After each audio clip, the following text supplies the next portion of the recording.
Kumusta? Salamat sa pagpunta mo rito sa maliit ngunit konektadong espasyong ito.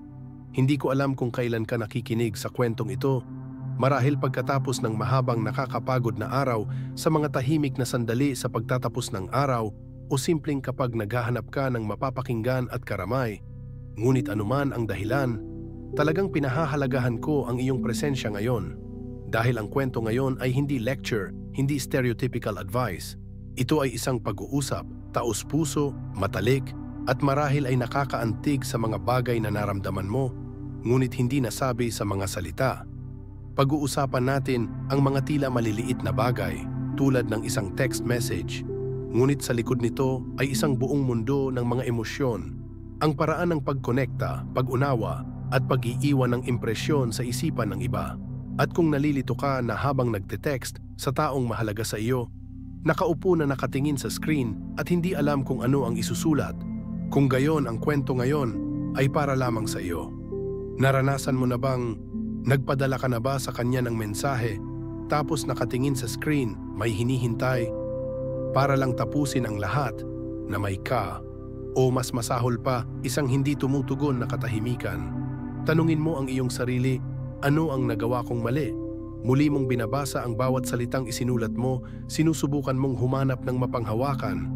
Ngunit hindi ka nag-iisa. Ang pakiramdam na ito, maraming tao ang nakaranas.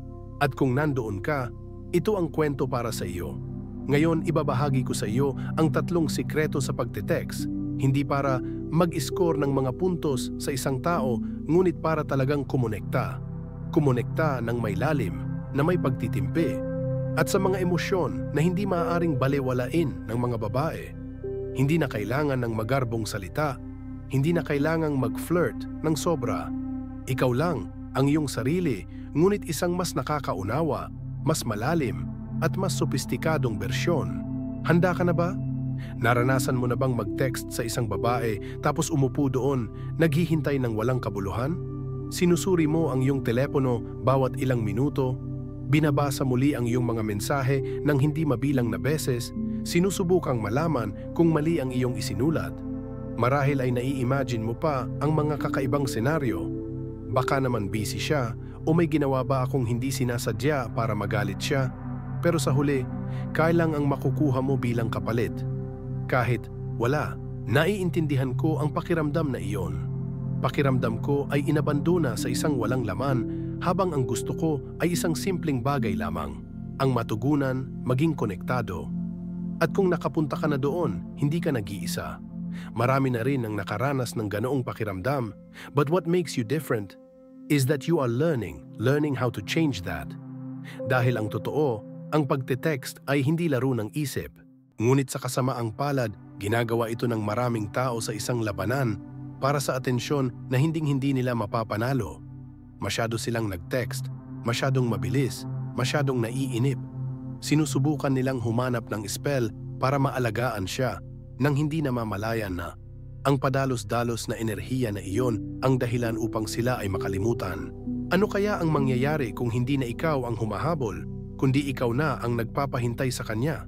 Hindi sa mga trick, ngunit sa isang pangunawa, banayad at emosyonal na diskarte? Ngayon, gusto kong ibahagi sa iyo ang 3 sikreto sa pagte-text, hindi para manipulahin o paglaruan, kundi para tulungan kang maging lalaking naaalala niya, kahit na hindi nagpapadala ng napakaraming text. Ang mga lihim na ito ay batay sa malalim na psikolohikal na mga obserbasyon, at gayon din ang kalmado, malakas na espiritu ng mga naghahabol sa stoic na pamumuhay, kalmado. Hindi naiimpluwensyahan ng mga emosyon, ngunit laging malalim. At ang unang sikreto ay ang pukawin ng curiosity. Alam mo, ang utak ng tao ay laging nabighani sa mga bagay na hindi kumpleto. Kapag nag-post ka ng hindi nasagot na tanong o nag-iwan ng sitwasyon na hindi natapos, ang mambabasa ay makaramdam ng hooked, na parang may pinto na hindi nakabukas, isang piraso ng puzzle ang nawawala. Napilitan silang punan ang blangko na iyon, at gayon din ang mga babae. Hindi nila mapaglabanan ang kanilang pagkamausisa kung alam mo kung paano sila pamunuan. Isipin ito, i-text mo siya ng isang simpleng bagay tulad ng, "Hindi ka maniniwala sa nangyari sa akin ngayon." Hindi mo nilinaw. Walang paglalarawan. Huwag magmadali sa mga detalye. Ngunit ang isang pangungusap lamang na iyon ay sapat na upang lumitaw sa kanyang isipan ang dos-dose ng mga senaryo. Ano ang nangyayari? May kaugnayan ba ito sa akin? Ano ang kawili-wili? O maaari mong isulat, napagtanto ko lang ang isang bagay na nakakagulat tungkol sa iyo. Ang mensaheng iyon ay hindi cheesy o masyadong romantiko, ngunit nagbukas ito ng isang psychological void. At ang gap na iyon ang pangunahing punto na hindi niya maiwasang tumugon. Dahil sa ngayon, hindi lang siya nagbabasa ng mensahe, nag-i-imagine siya, nakikisali sa kwento. At narito ang kawili-wiling bagay. Hindi mo ito sasabihin kaagad. Hindi ka agad nagbibigay ng sagot dahil kung mabilis kang sumagot, nawala sa iyo ang pinakamahalagang bagay, ang tumataas niyang emosyon. Hawakan natin ito saglit. Tulad ng kung paano ang isang mahusay na mananalaysay ay laging marunong huminto sa tamang oras bago magpalit ng mga eksena upang ang nakikinig ay masabi, at pagkatapos ay ano? Kung sasagot siya, maaari mong sasabihin ko sa iyo, ngunit una, nagkaroon ka na ba ng sandali kung saan may hindi sinasadyang nagpaalala sa iyo ng isang tao, isang kanta, isang ilaw o ang amoy ng kape? Ang iyong sagot ay hindi na isang salaysay na talata. Ito ay isang imbitasyon para sa ibang tao na lumahok.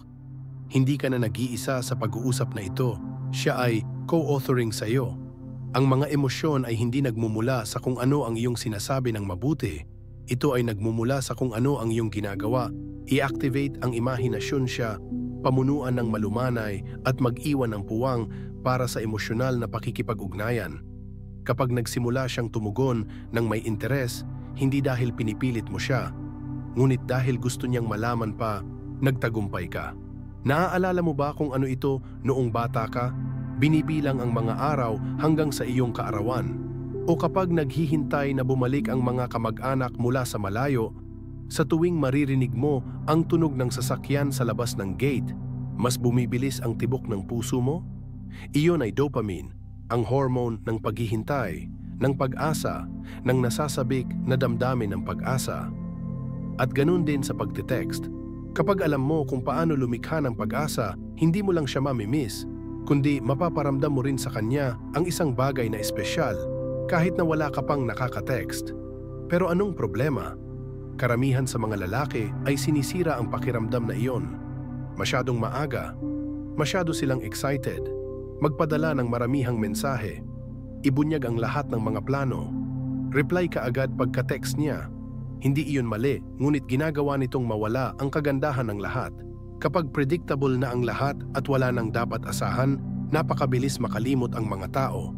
Sa kabaligtaran, ang isang lalaking marunong gumawa ng naghihintay na ritmo ay tahimik siyang tinitingnan ang kanyang telepono buong araw, umaasang lumabas ang iyong pangalan. Maaari mong isulat lamang ang nakakita lang ako ng isang bagay na nagpapaalala sa akin tungkol sa iyo. Tapos, tumigil ka. Huwag masyadong mabilis sabihin. Magiging mausisa siya. Ano ang nakita mo? Bakit niya ako naaalala? Positibo ba o negatibo? At ang mga hindi nasagot na tanong na iyon ang nagpapakilos sa mga emosyon. Kapag nagtanong ulit siya, malumanay kang makakasagot. Sasabihin ko na sana pero naisip ko, kung sasabihin ko sa iyo ngayon, wala ka nang mahulaan, di ba?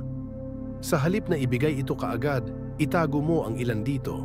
Hindi para maglaro, ngunit para gawing mas makabuluhan, mas memorable ang bawat mensahe. At talagang ang kinokontrol na paghihintay na iyon ang nagpaparamdam sa kanya na parang pinamumunuan siya ng isang lalaking alam kung ano ang gusto niya. Ngunit napakapino. Alam ko malamang na iniisip mo, kaya hindi ba tungkol iyon sa paglalaro ng tahimik na laro? Hindi ba? Ang pagkakaiba ay ito, hindi ka nananatiling tahimik upang kontrolin, ngunit lumikha ka ng katahimikan para sa iangat ang emosyon. Hindi mo ito binabalewala, ngunit proactive kang lumikha ng sapat na pag-asa na ginagawang makita niya na sa tuwing kakausapin ka niya ay isang karanasang nagkakahalaga ng paghihintay. At huwag kalimutan, kailangan mo pa ring tuparin ang iyong salita. Kung nangako kang sabihin sa kanya sa ibang pagkakataon, bumalik ka at sabihin sa kanya para makita niyang mapagkakatiwalaan ka, hindi lang nang aakit at nawawala. Ipaparamdam nito sa kanya na ligtas siya kapag nagbubukas ng higit pa sa hinaharap. Hindi mo kailangang mag-text buong araw, ngunit kung ang bawat text ay nagpapahintay sa kanya ng may kasiyahan, pagkatapos ay nakakuha ka ng mas maraming puntos kaysa sa iyong iniisip.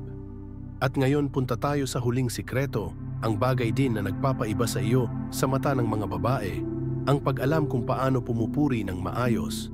Madalas kaming pinapayuhan, magbigay ng mga papuri sa mga kababaihan, ngunit kakaunti ang nagsasabi sa iyo anong uri ng papuri ang talagang mabisa. Dahil ang katotohanan ay isang walang laman na papuri, nagsasalita ng likas, ay maaaring kontraproduktibo. Sabihin mo sa kanya, ang ganda mo, ang cute mo. Baka totoo. Ngunit kung ito ay isang bagay na naririnig niya 12 ng beses sa isang araw, kung gayon ikaw ay isang mahinang eko sa karamihan. Ang isang lalaking tunay na nagpapakilos sa kanya ay isang taong nakakakita ng hindi nakikita ng iba. Isang maliit na detalye, isang banayad na kalidad, isang kagandahan na hindi napapansin ng sinuman, ngunit iyon ay nakakaantig sa kanya. Sa halip na sabihing, napaka-cute mo, subukan, napansin ko na sa tuwing may kausap ka, taimtim mong tinitigan sila sa mata. Iyon ang nagpaparamdam sa mga tao ng labis na paggalang. O sa halip na purihin, napakatalino mo, sabihin mo, labis akong humanga sa paraan ng pagsusuri mo sa problema ngayon. Ang papuri na ito ay hindi lamang malalim. Ipinapakita nito sa kanya na talagang binibigyang pansin mo, talagang nakikinig, at pinahahalagahan mo siya kung sino siya. Hindi lang ang kanyang hitsura. At alam mo kung ano, kapag naramdaman ng isang babae na nakikita, naiintindihan sa paraang hindi magagawa ng iba, maaalala ka niya sa mahabang panahon. Ngunit may isa pang bagay, oras. Nakakaantig talaga ng puso ang pagpupuri sa tamang oras. Huwag magmadali sa papuri para lamang punan ang kakulangan. Maghintay para sa isang tunay na sandali kapag siya ay nagsasalita tungkol sa kanyang hilig, kanyang pangarap o isang personal na kwento. Sa oras na iyon, nagbibigay ka ng papuri bilang isang magalang, hindi nakakagambalang pagkilala. At higit sa lahat, huwag magpuri para makakuha ng anumang kapalit. Huwag kang mag-compliment para lang magustuhan mo pabalik. Purihin dahil nararamdaman mo talaga. Ang katapatan na iyon ang lumilikha ng lakas ng isang mahinahon at malalim na tao. Nakikita mo ba ang tatlong lihim na ito? Hindi mga tip, ngunit mga paraan upang mag-text may puso, may emosyonal na katalinuhan at tunay na presensya. Iyan ang lubos na naiintindihan ng taong stoic. Hindi na kailangang magsabi ng marami, ngunit bawat salita ay may bigat. Hindi na kailangang subukang magpahanga, ngunit gawin pa rin ang ibang tao na maalala magpakailanman. Hindi mo kailangang maging masyadong marangya o masyadong magaling. Hanggat alam mo kung paano maayos na pukawin ang kuryosidad, lumikha ng emosyonal na pag-asa, at papuri ng malalim at taus-puso, nakagawa ka ng pagbabago. At kapag ginawa mo iyon, hindi ka na magiging chaser. Ngunit ikaw ay naging isang tao na nagpapasaya sa kanya na makipag-text sa iyo. Hindi dahil sinadya mo ito, ngunit dahil sa pakiramdam na iniiwan mo. Salamat sa pakikinig hanggang dito. Kung may isang bagay lang na gusto mong gawin ngayon, magsimula sa maliit.